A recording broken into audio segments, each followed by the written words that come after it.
Hi, I'm Mac Mindy. I'm a design engineer at Tektronix, and I'm here to show you what insufficient bandwidth does to your measurement. Here we're looking at a high-side VGS measurement. It's a 100 kilohertz switcher, and so you would think 1 megahertz is plenty to make this measurement. 1 megahertz of measurement bandwidth is plenty.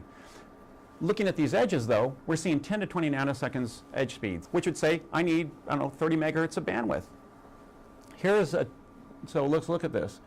Our scope is set for 20 megahertz bandwidth. So this is really what most people would think they need for the 20 megahertz bandwidth limit. What if I open this up to 250 megahertz? So I use a 250 megahertz measurement system to, all of a sudden I see this detail. This is the high frequency information that is masked when I use a low pass filter, which is my measurement device on this measurement. Let's zoom in and see those details. Here we see about a 100 megahertz ring.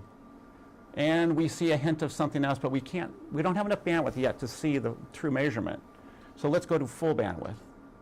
So we go to full bandwidth, and then we start seeing more of this detail. So this is really what's happening on my waveform. I went from the 20 megahertz bandwidth limit, I went to the 250, and now I'm at a gigahertz. So I'm seeing all that high frequency components coming through on my signal.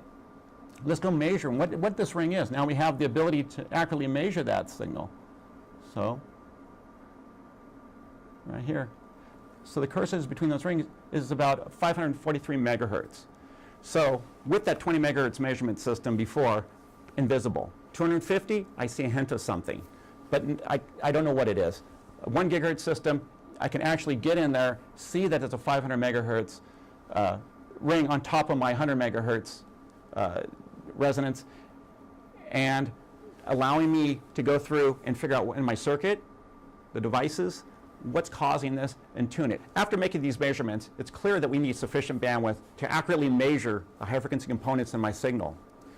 Using anything lower bandwidth is a low pass filter in your measurement.